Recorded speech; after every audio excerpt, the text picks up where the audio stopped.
Alright जी, तो अब जो है वो हम एक नया टॉपिक स्टार्ट करने जा रहे हैं। और ये जो नया टॉपिक हमारे पास अभी है कोर्स के अंदर, that is basically a small business. अच्छा, ये बड़ा मजे का टॉपिक है स्मॉल बिजनेस का, ठीक है। अब बहुत सारे लोग हैं जिनको ये बहुत कॉमन सा वर्ड लग रहा होगा, स्मॉल बिजनेस। और basically small business and large business का ही ये टॉपिक है। तो स्मॉल बिजनेस तो आपको पता होगा, एक ऐसा, अगर मैं आपसे पूछूं या कोई भी पूछे कि यार स्मॉल बिजनेस क्या होता है, तो आप एक बड़ा सिंपल सा जवाब देंगे, सर ये तो बड़ी आसान सी चीज है। स्मॉल बिजनेस का मतलब एक ऐसा बिजनेस जो छोटा होता है। अब प्रॉब्लम ये है भाई कि ये बिजनेस छोटा होता है, इस डेफिनेशन को देखकर या पढ़कर तो एग्जामिनर मार्क्स देने वाला है नहीं। तो we need to have clarity कि एक्चुअल में स्मॉल बिजनेस होता क्या है, और एक्चुअल में स्मॉल बिजनेस का मतलब क्या है। ये बड़ी क्लैरिटी होना बहुत जरूरी है, क्योंकि जब तक ये क्लैरिटी नहीं होगी, इट इज नॉट पॉसिबल कि आप इस क्वेश्चन को आंसर कर पाओ। तो जरा हम इसकी डेफिनेशन को फोकस करते हैं। अब एक और छोटा सा मसला भी है, वो ये कि दुनिया में कोई universally agreed definition small business की एग्जिस्ट नहीं करती। दुनिया में यूनिवर्सली स्मॉल बिजनेस की कोई डेफिनेशन अग्रीड नहीं है। कि मतलब आप बोलो कि हाँ यार, जिस बिजनेस ने 5 लाख की इन्वेस्टमेंट की तो वो बड़ा बिजनेस, जिसने 50,000 की इन्वेस्टमेंट की वो स्मॉल बिजनेस, जिसकी जिसका रेवेन्यू 1 करोड़ है तो वो स्मॉल बिजनेस, जिसका रेवेन्यू 50 करोड़ है तो वो लार्ज बिजनेस।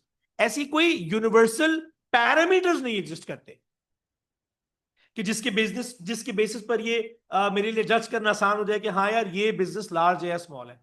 हाँ, कुछ लोगों का ये मानना जरूर है कि जिस कंपनी के एम्प्लॉयज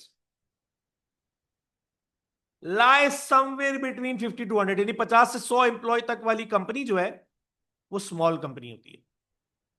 यानी 100 से ज्यादा एम्प्लॉय वाली कंपनी जो है वो लार्ज कंपनी कहलाती है। ये भी यूनिवर्सली अग्रीड नहीं है।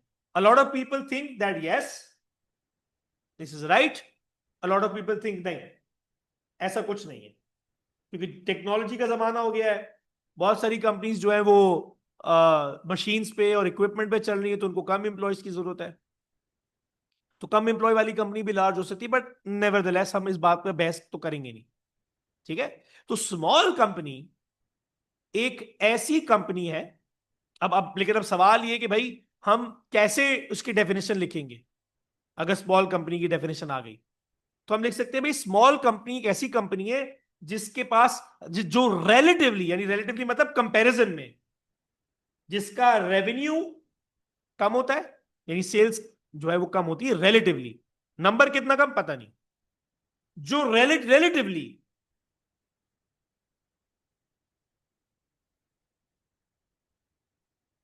कम इन्वेस्टमेंट पर खुलती है, कम इन्वेस्टमेंट पर खुलती है, और जिसके रिलेटिवली इंप्लॉइज भी कम होते हैं, या आप ये भी लिख सकते हो जिसके इंप्लॉइज समवेयर अबाउट 50 to 100 के बीच में होते हैं, लेकिन एग्जामिनर आपको मना नहीं करेगा इस पे। तो आप इसकी डेफिनेशन लिख सकते हो, small businesses are those businesses which relatively require less initial investment, comma, they have less revenue, and their employees lie somewhere between 50 to 100, or maybe आप ये लिख सकते हो कि their employees are also relatively less in number।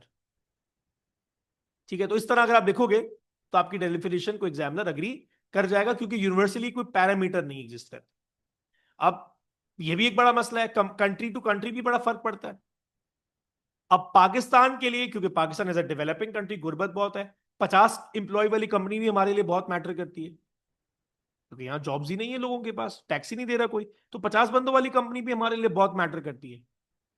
At the same time US में 50 बंदों वाली company की कोई वैल्यू ही नहीं है। It's big economy. वो कहते हैं 50 एम्प्लॉय वाली कंपनी का क्या करना है, हमारे पास तो वो कंपनी जिनके पास 10-10, 5-5, 20-20 लाख एम्प्लॉयज काम करते हैं। तो ये कंट्री टू कंट्री भी वेरी करता है। खैर, तो आपको मैंने डेफिनेशन दे दी है स्मॉल इकोनॉमी की। अब जो चीज है हमारे सामने वो ये कि भाई स्मॉल इकोनॉमी तो है, स्मॉल कंपनी तो है, मान लिया। अब स्मॉल कंपनी के बेनिफिट्स क्या है? अच्छा, इसका भी क्वेश्चन का नेचर चेंज हो सकता है, वो आपको जरा समझना पड़ेगा। एट टाइम्स एग्जामिनर ये पूछ लेता है कि what are the benefits to an economy of having small businesses, यानी अगर किसी इकोनॉमी में, किसी कंट्री में स्मॉल बिजनेस एग्जिस्ट करते हैं तो उस कंट्री को, इकोनॉमी को क्या फायदा है। एक एग्जामिनर इस क्वेश्चन को ट्विस्ट भी कर सकता है, क्योंकि मैं बच्चों को हमेशा कहता हूं एग्जामिनर फुप्पो है। आप सोच कुछ रहे होगे, क्वेश्चन कुछ आएगा। बाउंसर, आपने सोचा सर ने तो बताया था कि भाई क्वेश्चन क्या आएगा, बेनिफिट्स टू अ कंट्री और economy of having small businesses. Examiner ने इसको घुमा दिया क्वेश्चन को। Do you think the government should support small businesses in an economy? क्या गवर्नमेंट को स्मॉल बिजनेसेस को सपोर्ट करना चाहिए इकोनॉमी के अंदर, हाँ या ना? तो आप बोलोगे डेफिनेटली करना चाहिए, यस। बट यस लिखने के तो आंसर नहीं है, जस्टिफाई करने का आंसर है। क्यों करना चाहिए गवर्नमेंट को भाई सपोर्ट? तो इकोनॉमी को जो बेनिफिट्स मिलते हैं स्मॉल बिजनेस की वजह से, उनकी वजह से सपोर्ट करना चाहिए। तो ये भी एक बड़ा इंपॉर्टेंट चीज है जो आपको पता होनी जरूरी है।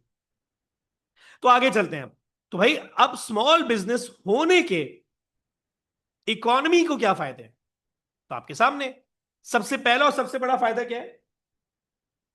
They create jobs. आज आप अपने घर से बाहर निकलो, you go to anywhere in the city,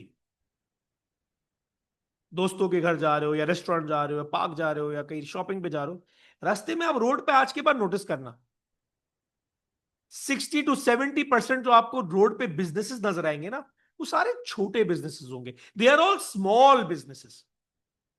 पान वाला, चाय वाला, या ऐसे ऐसे स्टोर्स जिनकी एक ब्रांच, दो ब्रांच, तीन ब्रांच है, छोटे छोटे बिजनेसेस हैं। तो अगर आपको 60-70% छोटे बिजनेस नजर आ रहे हैं अपने आसपास, रास्ते में, सिटी में, कंट्री में, तो इसका मतलब आपकी कंट्री की ज्यादातर जॉब एम्प्लॉयमेंट भी छोटे बिजनेसेस के अंदर ही है। सीधी बात है। अगर लार्ज बिजनेस ज्यादा होते तो मैं कहता ज्यादातर एम्प्लॉइज लार्ज बिजनेस में। तो भाई आपको स्मॉल बिजनेस या गवर्नमेंट को स्मॉल बिजनेसेस को क्यों सपोर्ट करना चाहिए? तो कॉमन सेंस है ना यार। गवर्नमेंट सपोर्ट करेगी स्मॉल बिजनेस को तो स्मॉल बिजनेसेस खुलेंगे, चलेंगे, सरवाइव करेंगे। और वो चलेंगे, खुलेंगे, सरवाइव करेंगे तो जॉब्स मिलेंगी लोगों को। हमारी कंट्री में, पाकिस्तान में, one of the biggest problems today is that the government is not supporting small businesses. बंद हो रहे हैं बेचारे, जा रही ना नौकरियां लोगों की। दूसरा, ये जो स्मॉल बिजनेस होते हैं, इनका एक फायदा ये है कि ये लार्ज कंपनीज को डरा कर रखते हैं। आज कराची में के इलेक्ट्रिक मोनोपोली है, बदमाशी करती है। बिल ज्यादा दे दिया, नहीं भरोगे काट देंगे, क्या कर लोगे? आपके और मेरे पास कोई ऑप्शन नहीं है ना, बर्दाश्त तो करना पड़ेगा। ऑप्शन ही कोई नहीं है भाई।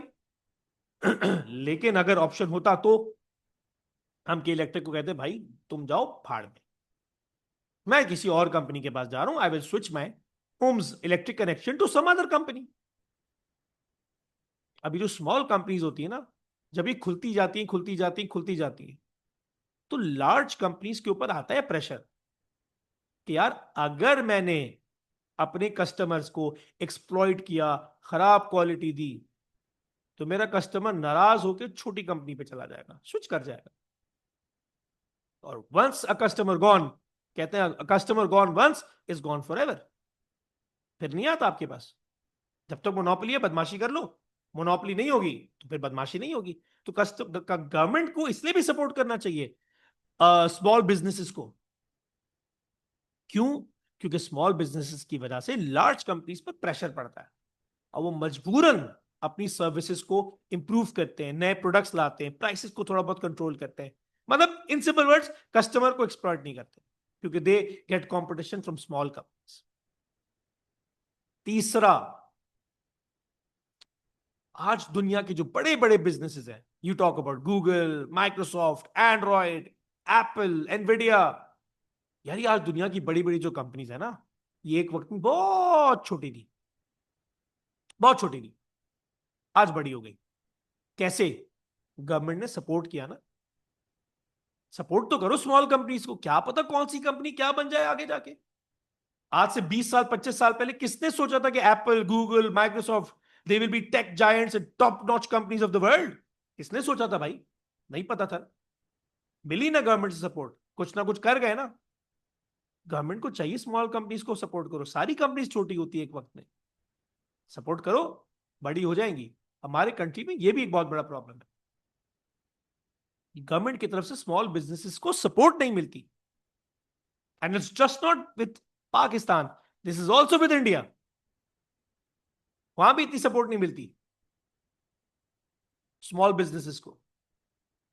ये भी एक रीजन है गवर्नमेंट को कि वो स्मॉल कंपनीज को सपोर्ट करे, क्योंकि वो फ्यूचर में बड़ी होकर किसी ना किसी को किसी किसी ने कोई ना कोई बड़ी कंपनी बन सकती है। अच्छा भाई, और एडवांटेजेस क्या हमारे पास? अब जरूरी थोड़ी है कि स्मॉल बिजनेस बेकार हो, ये भी तो हो सकता है वो स्मॉल बिजनेस जो खुलते जा रहे हैं वो सप्लायर्स हो, है ना? और वो हो सकता है सप्लायर एक लार्ज कंपनी का सप्लायर हो। अब कोको कोला है फॉर एग्जाम्पल, अब कोको कोला 1 लाख बॉटल्स बनाता है एक दिन में। अब उसको 1 लाख बॉटल बनाने के लिए उसको केमिकल एक्स चाहिए। अब केमिकल एक्स, अब कोको कोला होशियार है, कोको कोला ने क्या किया, वो 10 कंपनी से केमिकल एक्स ले रहा है, 10 की 10 छोटी कंपनीज है।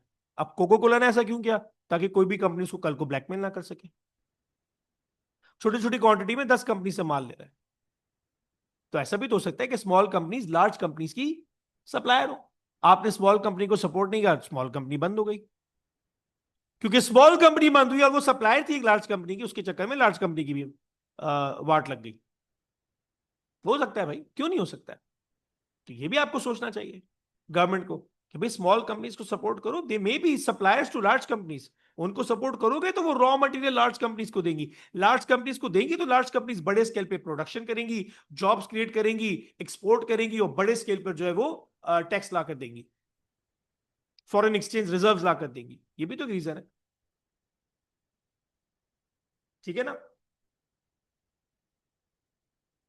इसके अलावा एट टाइम्स, अच्छा ये जो मैं आपको एडवांटेज कराने जा रहा हूं उसको बहुत गौर से सुनना समझना। एट टाइम्स स्मॉल कंपनीज की एवरेज कॉस्ट कम होती है। ये बहुत रेयर केस है, क्योंकि हम शुरू से लेके अब तक यही पढ़ते हुए आए हैं और पढ़ते रहेंगे कि लार्ज कंपनीज की हमेशा एवरेज कॉस्ट कम होती है, क्योंकि वो लार्ज स्केल पे प्रोड्यूस करते हैं, उनको हर जगह डिस्काउंट मिलता है, और वो उस डिस्काउंट को और वो लार्ज स्केल अपनी कॉस्ट को लार्ज यूनिट्स में डिवाइड करते हैं, जिसकी वजह से उनकी एवरेज कॉस्ट कम होती है। ये हम पहले पढ़ चुके हैं कि large companies have lower average cost.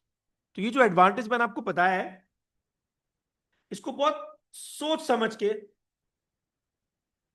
लिखना, क्योंकि इसमें पॉइंट में एडवांटेज में ये भी लिखा है माइट, इसका मतलब ऑथर और एग्जामिनर भी श्योर नहीं है, माइट हो सकता है कि स्मॉल कंपनी की कॉस्ट कम हो compare to a large company, average cost per unit cost हो सकता है, लेकिन मेजॉरिटी ऑफ द केसेस में ऐसा नहीं होता, ज्यादातर एवरेज कॉस्ट लार्ज कंपनी की ही कम होती है।